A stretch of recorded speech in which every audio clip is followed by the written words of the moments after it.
Bonjour à tous, bonjour à toutes. On parle souvent du monde des footballeurs, où on constate que les footballeurs, ils ne s'entendent pas trop, ils ne sont pas solidaires. Mais j'ai envie de parler de la contradiction dans le monde des entraîneurs de football.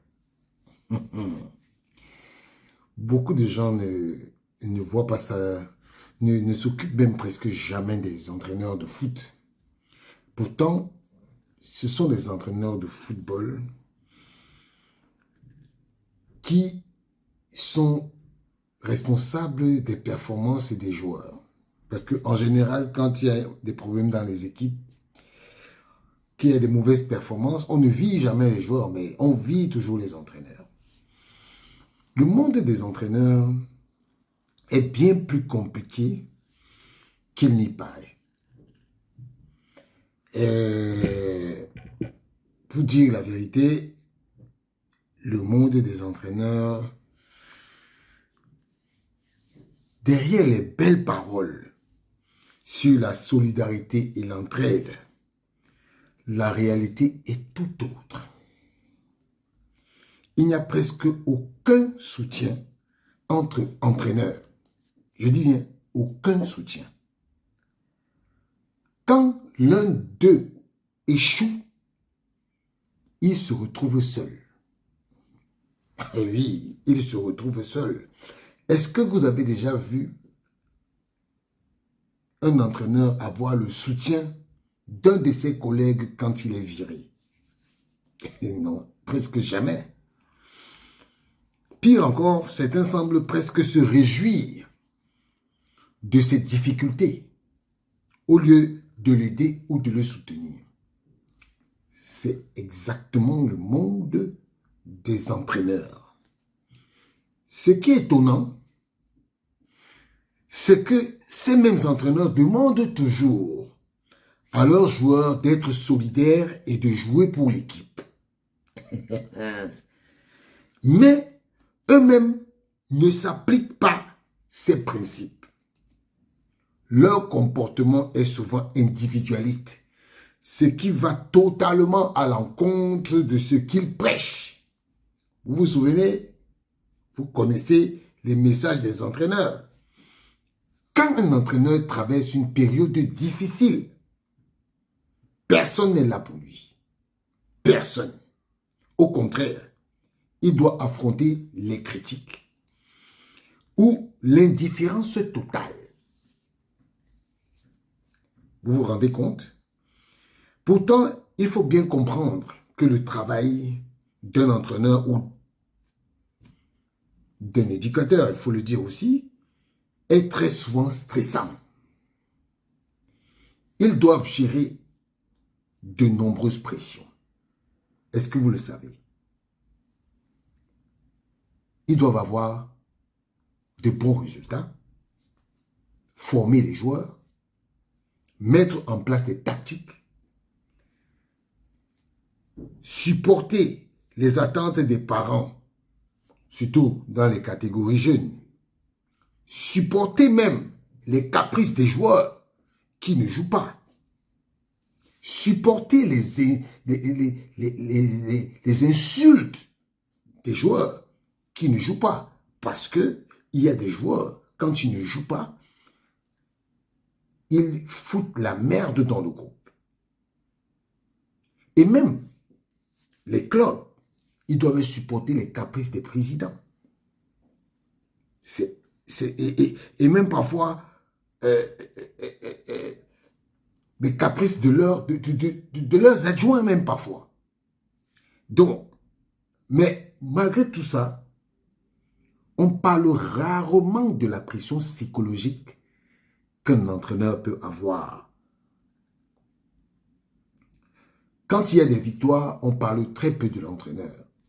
Quand il y a des défaites, c'est à ce moment-là qu'on parle de lui. Et leur rôle est souvent sous-estimé. Et personne ne se préoccupe vraiment de leur bien-être. On commence à peine à parler de santé mentale pour les joueurs. Mais aussi, il faut aussi parler de la santé mentale des entraîneurs. Et en réalité, le monde des entraîneurs est plein de contradictions. Si l'on veut vraiment que le football incarne les valeurs comme la solidarité, l'esprit d'équipe, il faudrait aussi que ces valeurs s'appliquent à ceux qui travaillent dans l'ombre pour faire avancer le sport, tels que les entraîneurs. Aujourd'hui, je me fais le porte-parole des entraîneurs. Parce que les entraîneurs sont, comme moi j'aime souvent le dire, les dindons de la farce. On ne parle jamais d'eux quand tout va bien. On parle toujours d'eux quand tout va mal. Mais il faut savoir qu'il y a des entraîneurs qui peuvent détruire la carrière d'un joueur, qui peuvent détruire la carrière des jeunes. Quand vous avez des entraîneurs qui passent tout leur temps à critiquer, à ne pas faire avancer des jeunes et aussi à faire en sorte que ces jeunes se découragent, il faut aussi tirer la sonnette d'alarme. Parce que justement, les entraîneurs et les éducateurs, ce sont les piliers de la formation de nos jeunes.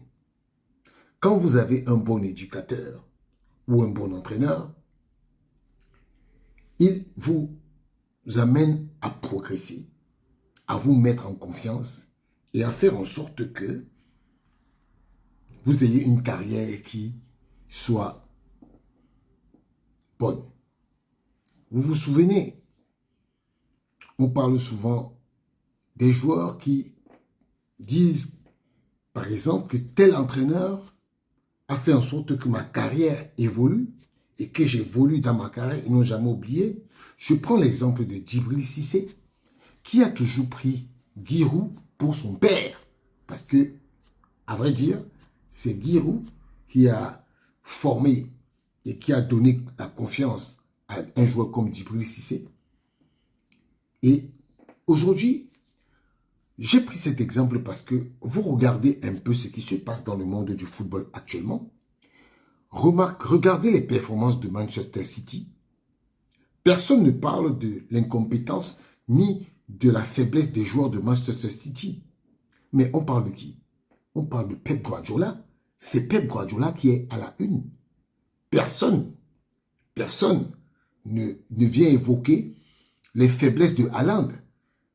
Personne ne vient évoquer les faiblesses de Gundogan, ni même les faiblesses du gardien.